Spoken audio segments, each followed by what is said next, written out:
आज मेरा सवाल देश के तमाम मां बाप से है। सपना बड़ा या लड़का या लड़की बड़ा? यह हम इसलिए पूछ रहे हैं क्योंकि कोटा में एक और कोचिंग संस्थान में एक बच्चे ने सुसाइड कर लिया है।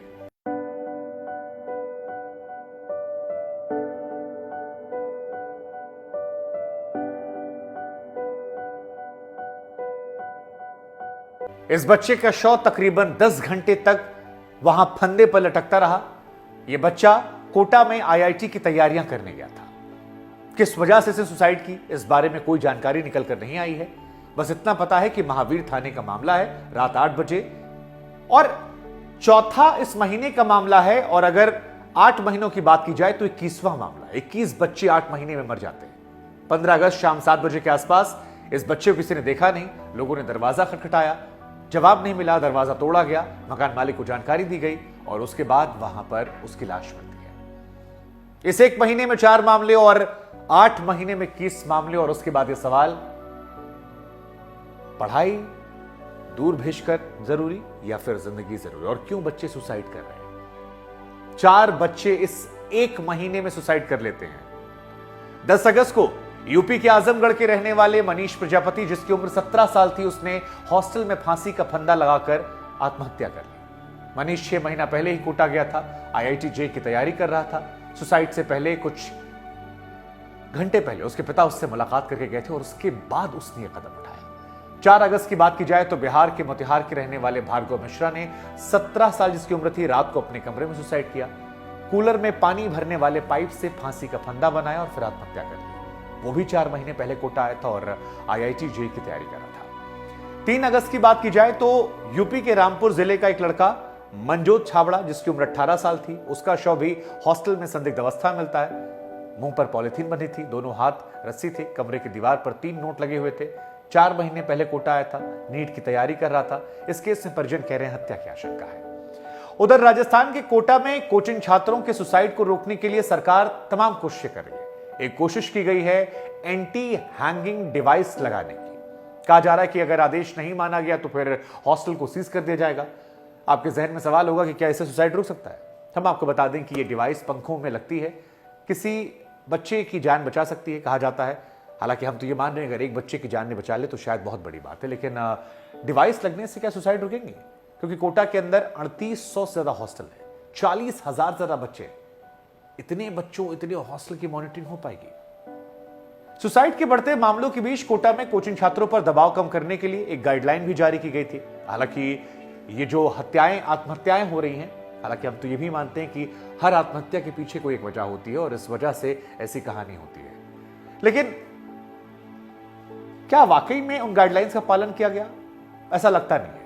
एंटी हैंगिंग डिवाइस जिसको लगाने की बात कही जा रही है, उसके बारे में कहा जा रहा है कि एक सामान्य फैन है, इंस्टॉल किया जाता है। बाजार में 2 तरह की डिवाइस आती है, एक हैंगिंग रॉड में लगी होती है, जिसमें अगर कोई फंदा लगाने का प्रयास करता है तो उससे अलार्म बज जाता है और हॉस्टल में जो संचालक है उसके पास जानकारी आएगी कि उस रूम में कोई लड़का है जो सुसाइड अटेम्प्ट करने की कोशिश कर रहा है। दूसरा जो है वो स्प्रिंग रॉड के साथ सीलिंग फैन में आती है।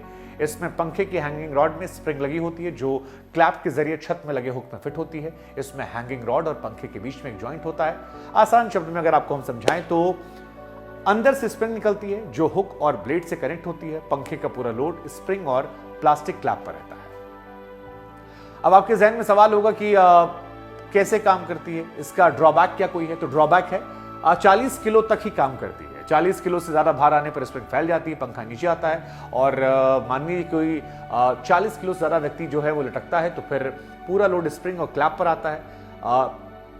इसके बाद जॉइंट टूटता है, स्प्रिंग फैल कर नीचे आती है।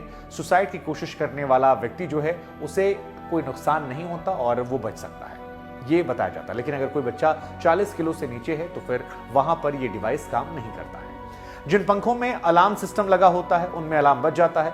हालांकि डिवाइस के साथ पंखा लगाने पर टेक्निकल इश्यूज भी है। दरअसल क्या होता है कि कई बार जॉइंट अगर लूज हो गया तो ये अपने आप नीचे आता है और फिर क्लैप टूटने के बाद डिवाइस फिर से लगानी पड़ती है और इस बीच में अगर कोई केस होता है तो फिर उसकी डेथ हो सकती है। अब सवाल आपके मन में होगा कि ये इतना टेक्निकल चीज क्यों आई और इतना जरूरत क्या थी? क्योंकि इसका जवाब बड़ा आसान है। 2015 में से ही लगातार घटनाएं हो रही थी। कोटा हर साल लाखों बच्चे जाते हैं, वहां जाकर उनकी डेथ हो जाती है कई सालों की, और इसके पीछे वजह वो प्रेशर होता है, फांसी लगाने का जो सबसे आसान तरीका एक पैटर्न देखने को मिला है वो कमरे में दरवाजा बंद करके पंखे पर कुछ बांधकर लटक जाना और उसके बाद सुसाइड कर लेना। तो लगातार पंखों के जरिए क्योंकि ये घटनाएं हो रही थी, इसी वजह से इस डिवाइस का कॉन्सेप्ट 2015 में आया। ये पता लगा कि कई सारे आईआईटी हॉस्टल में ऐसा लगा होता है। जब ये डेमो राजस्थान प्रशासन को दिया गया तो इसको सभी जगह लगाने की आदेश जारी किए गए। हालांकि क्या इससे पॉसिबल है ये समझना बड़ा मुश्किल है, लेकिन ज्यादा समझदार वाली चीज ये है कि क्या जरूरी है क्लास 9, 10, 11 के बच्चे को इस तरह से बाहर भेज देना। कोटा फैक्ट्री आपने देखा है, आंख खोलने वाली सीरीज आई थी जिसमें बताया गया कैसे अब एक पूरा रैकेट बन गया है। हजारों हॉस्टल हैं, हजारों अलग अलग हिसाब से कंपनियां खुल गई हैं और 90% वहां जो बच्चे जाते हैं वो एक अलग तरह की जिंदगी जीते हैं।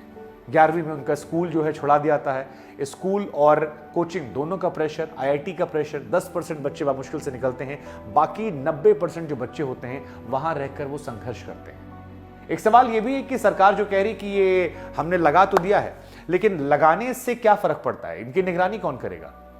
इस देश में तमाम ऐसे कानून हैं जिनको लेकर आदेश पारित कर दिए गए हैं, लेकिन क्या सब पालन होते हैं।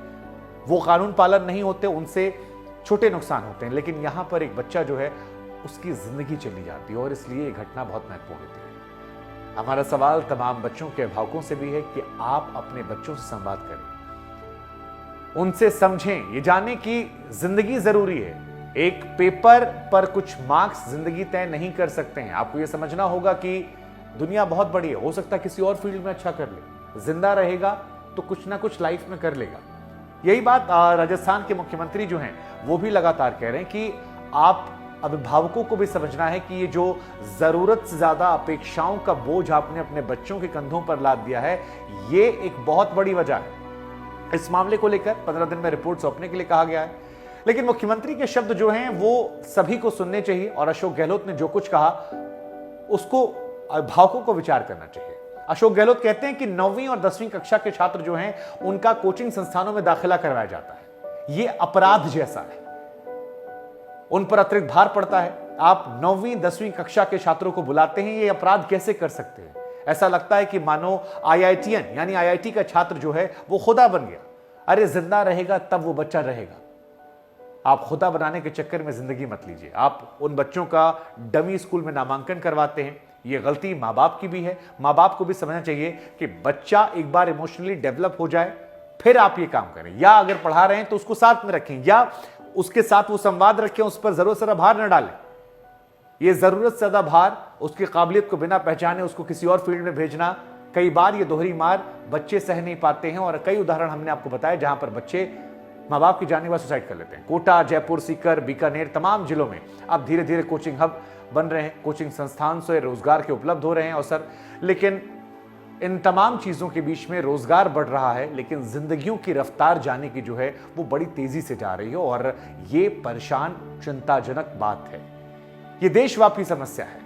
हम आपको बता दें कि राष्ट्रीय अपराध ब्यूरो के आंकड़ों के अनुसार फिलहाल 2021 में विद्यार्थियों के आत्महत्या करने के 13,000 से अधिक मामले दर्ज हुए थे। इनमें से सबसे ज्यादा मामले जो थे 1834 महाराष्ट्र में हुए थे, मध्य प्रदेश में 1308, तमिलनाडु में 1246 छात्रों की जान गई, कर्नाटक में 855 और ओडिशा में 834 छात्रों की डेथ हुई, राजस्थान में 633 है।